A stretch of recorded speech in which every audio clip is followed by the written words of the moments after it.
Assalamualaikum warahmatullahi wabarakatuh. Kami dari kelompok 9 ingin mempresentasikan tentang hutan sebagai sumber daya alam. Sebelum itu kami ingin memperkenalkan diri dulu. Perkenalkan, nama saya Faradila Oktaviani sebagai moderator. Saya Nisa Madani Herman. Saya Rahmaniar. Saya Lea Mandavisa. Saya Jentani Hayu.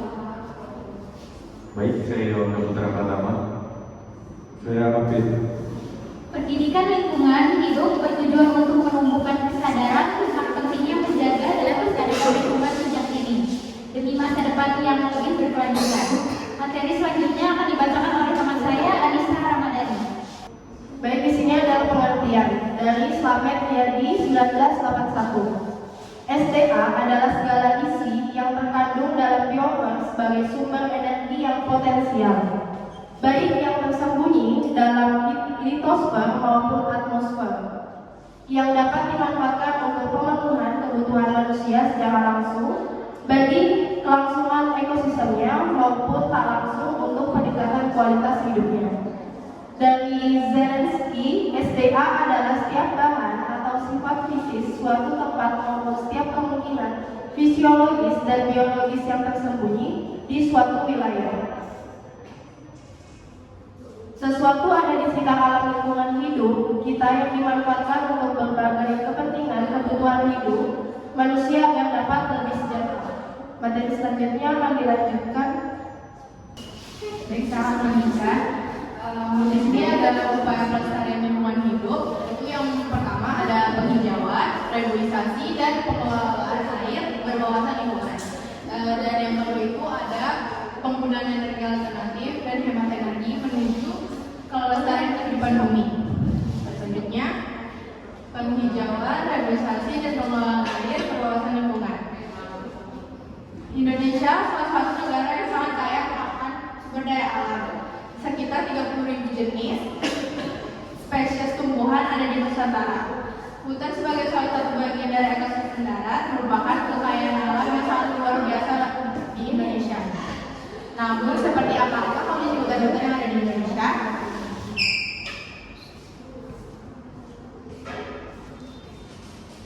Hutan di Indonesia sebelumnya berjumlah 126,8 juta hektar. Saat ini sudah berkurang sebanyak 72%. Sekarang Indonesia tinggal memiliki 35,5 juta hektar. Setiap tahun rata-rata berkurang 2,7 hektar.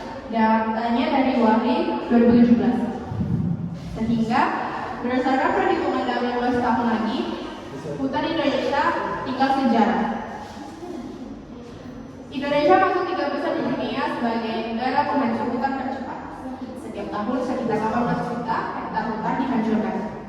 Jika keadaan ini tidak dikendalikan, pada akhir abad ke-20, hutan di dunia tinggal 1/4-nya, yaitu tahun 2002. Menurut Indro Surono, 1989, untuk mencapai keseimbangan alam dalam suatu wilayah minimal 30% hutan yang ada harus dilestarikan. Baik, saya akan lanjutkan di sebelumnya, yaitu Unification Climate Change Conference atau UNCCC 2007 di Bali. Di Bali mencapai beberapa kesepakatan yang dituangkan dalam beberapa program. Salah satunya adalah REDD atau Reducing Emissions from Deforestation and Degradation. Tujuan memperluas cakupan kegiatan penurunan emisi tidak hanya melalui pencegahan deforestasi, tetapi juga penurunan kerusakan hutan. Melalui REDD diharapkan negara tropis mampu melindungi hutannya untuk menyerap emisi karbon dari negara maju. Sebagai imbalannya, negara maju akan memberi dana dan teknologi kepada negara-negara yang berkembang yang kebetulan merupakan pemilik hutan tropis. Beberapa hal penting yang perlu dicermati sehubungan dengan realisasi REDD.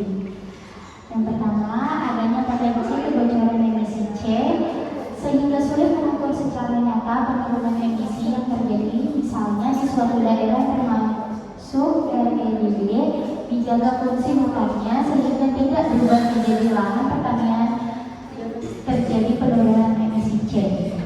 Namun di daerah lain yang bukan wilayah REDB terjadi perubahan fungsi hutan menjadi lahan pertanian.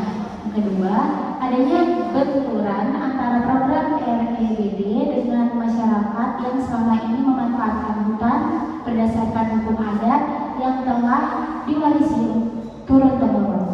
Yang ketiga, melarang pengubahan fungsi hutan menjadi hutan tanaman industri, perkebunan atau lahan pertanian dan lain-lain. Indikator perubahan iklim ada dua, yaitu yang pertama naiknya permukaan air laut, banjir, kekeringan, bencana alam. Yang kedua, Indonesia sebagai negara tropis memiliki peluang besar mengalami perubahan iklim. Menurut Kamarudin 1985, pemusnahan dan penebangan liar terhadap hutan-hutan akan menciptakan kondisi yang sangat merugikan seperti yang pertama itu menurunkan kualitas tanah karena kehilangan zat makanan yang berkurang sumber pangan. Yang kedua, menimbulkan erosi yang terjadi mengganggu kestabilan aliran air dan sungai sehingga merusak pertanian. Yang ketiga, 1/5 dari jenis tumbuhan dan hewan akan lenyap di permukaan bumi. Keempat, kondisi iklim akan berubah secara drastis. Selanjutnya dilanjutkan oleh rekan. Lanjut, di sini ada foto erosi tanah karena air hujan tanpa penanganan. Lanjut. Ekologi fungsi hutan. Ekologi fungsi hutan adalah kajian tentang peran utama dalam menjaga keseimbangan lingkungan hidup seperti menghasilkan oksigen, menyerap karbon dioksida, mengatur tata air, mencegah erosi menjadi habitat flora dan fauna, serta menjaga keanekaragaman hayati. Yang pertama itu pencemaran air tawar dan mencegah banjir. 2. Memelihara fungsi tanah. 3. Memelihara kondisi iklim lingkungan. 4. Pemeliharaan plasma limfa.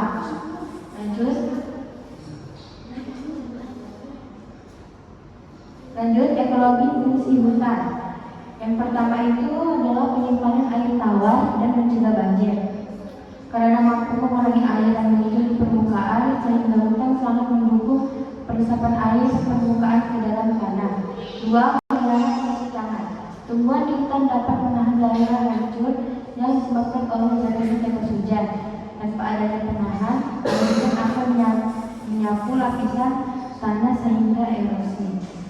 Lanjut, ekologi fungsi hutan. Ketiga, pemelihara kondisi iklim lingkungan. Tumbuhan mampu menetralisir gas 2 di udara melalui fotosintesa dan reparasi CO2 plus 6H2O menjadi 6H1206 plus 602. Respirasinya C6H1206 plus 6O2 menjadi 6CO2 plus 6H20. Bahan buangan dari industri merupakan sumber pencemaran lingkungan. Kehadiran hutan dapat menjadi salah satu pencemar yang ada. Lanjut, ekologi fungsi hutan. Yang keempat, memelihara plasma limfa atau sumber daya alam hayati. Semua spesies yang ada di hutan adalah sumber plasma limfa.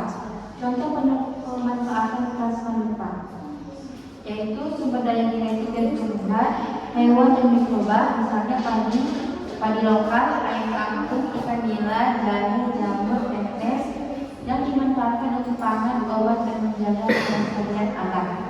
Selanjutnya akan diteruskan oleh Angga. Oke, baik. Lanjut, penghijauan dan reboisasi usaha-usaha pemerintah untuk mencegah kerusakan hutan dan tanah.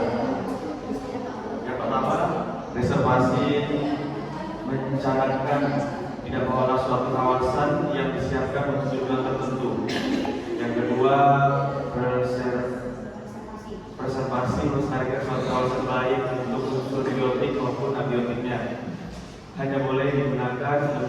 studi ilmiah, pelestarian tata guna air maupun rekreasi. Yang ketiga, konservasi gabungan atau jalan tengah dari reservasi dan reservasi. Baik, konservasi mengandung pertama konservasi atau perlindungan sumber daya alam terhadap eksploitasi komersial sekaligus menjaga memperpanjang pemanfaatan SDA tersebut. Yang B, pemulihan atau restorasi koreksi kesalahan masa lalu yang membahayakan lingkungan SDA.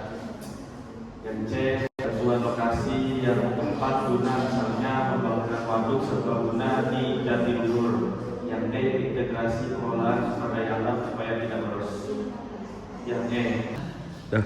Oke, baik, saya lanjut.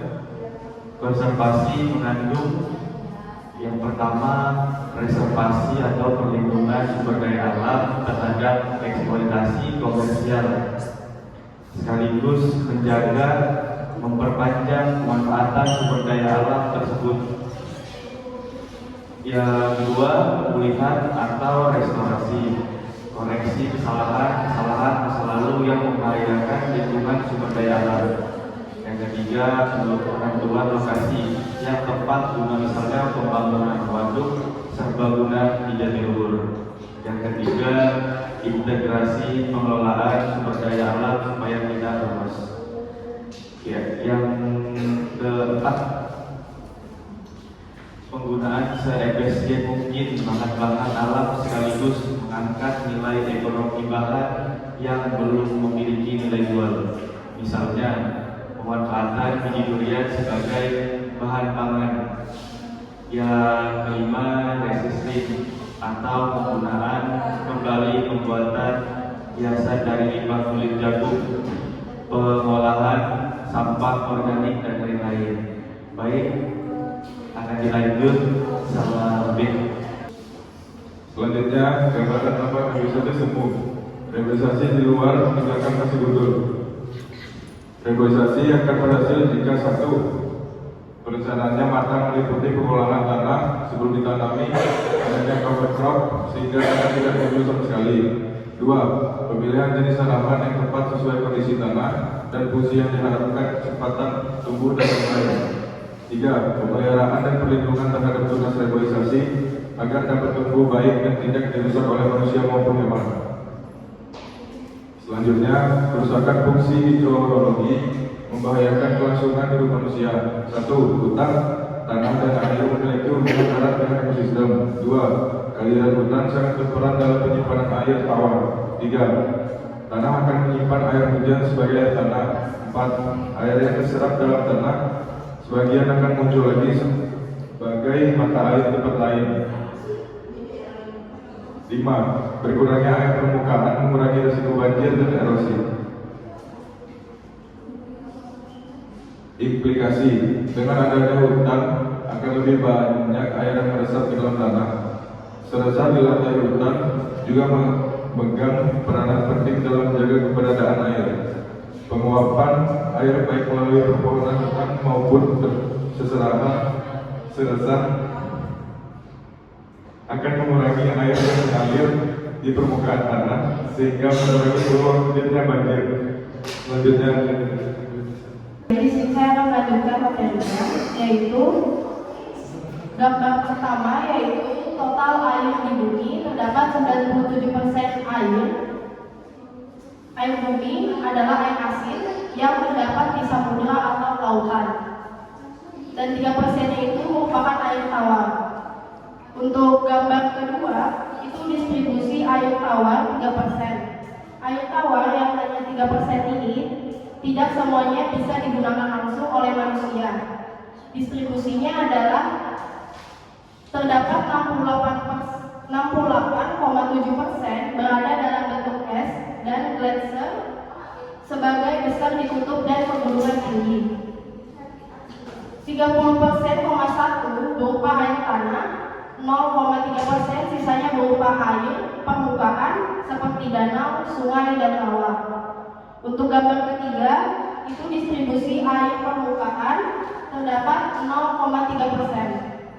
Dari 0,3% air permukaan yang merupakan air tawar cair, terdapat 87% di danau, 11% berada di rawa-rawa, dan 2% mengalir di sungai.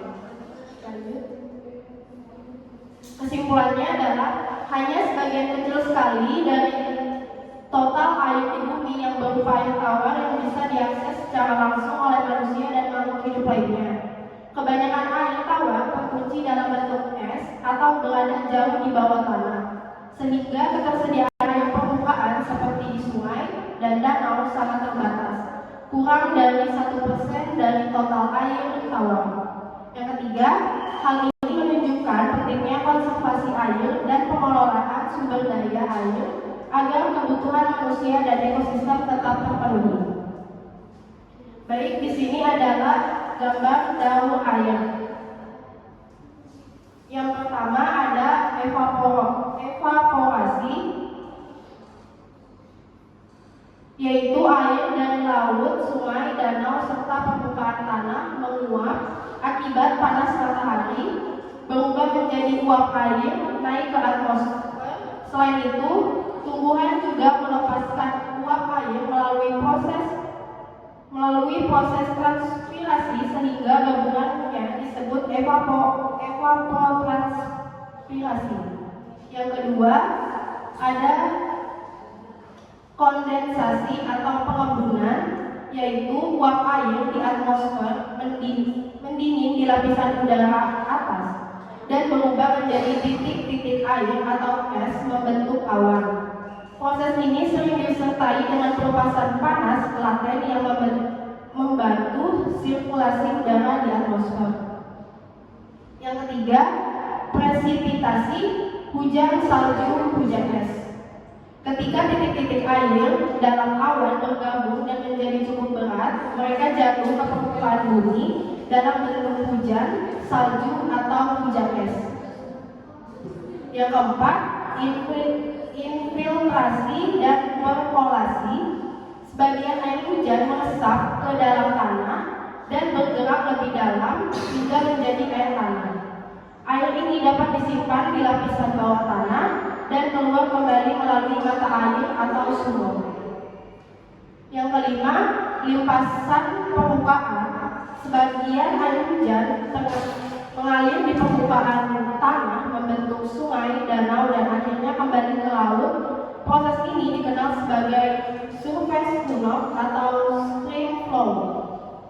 Yang keenam, penyimpanan di es dan salju. Sebagian air tersimpan lama dalam bentuk salju dan glacier di pegunungan atau di kutub.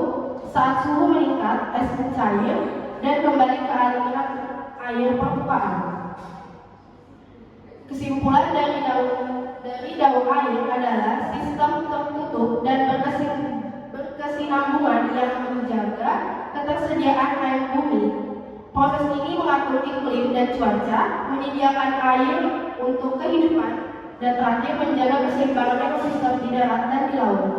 Selanjutnya, materi akan dilanjutkan dengan rekan saya. Baik, saya akan melanjutkan penutupan pori-pori tanah karena bangunan, penebangan vegetasi yang membabi buta akan mengganggu penyerapan air oleh tanah. Selanjutnya itu, bila hujan cukup deras, manapun tanah menyerap air terbatas, maka air tidak dapat terus merembes ke dalam tanah, melainkan akan mengalir di atas tanah dengan lompatan yang besar dan akan mengakibatkan banjir. Selanjutnya, banjir akan membawa partikel-partikel tanah sehingga tanah mengalami erosi dan waduk atau danau mengalami pendangkalan sedimentasi. Rusak atau buruknya sistem hidrologi akan mengakibatkan banjir dan kekeringan yang silih berganti. Banjir merupakan salah satu indikator kekeringan nantinya di musim depan. Dah. Perlu kearifan dalam melaksanakan pengelolaan air. Sebaiknya pengelolaan bersifat holistik atau integratif dan lintas disiplin, bersifat analitis dan antisipatif untuk jangka waktu yang panjang, pembangunan berkelanjutan dan juga lestari. Di sini ada gambar pengelolaan air, pengelolaannya dari biota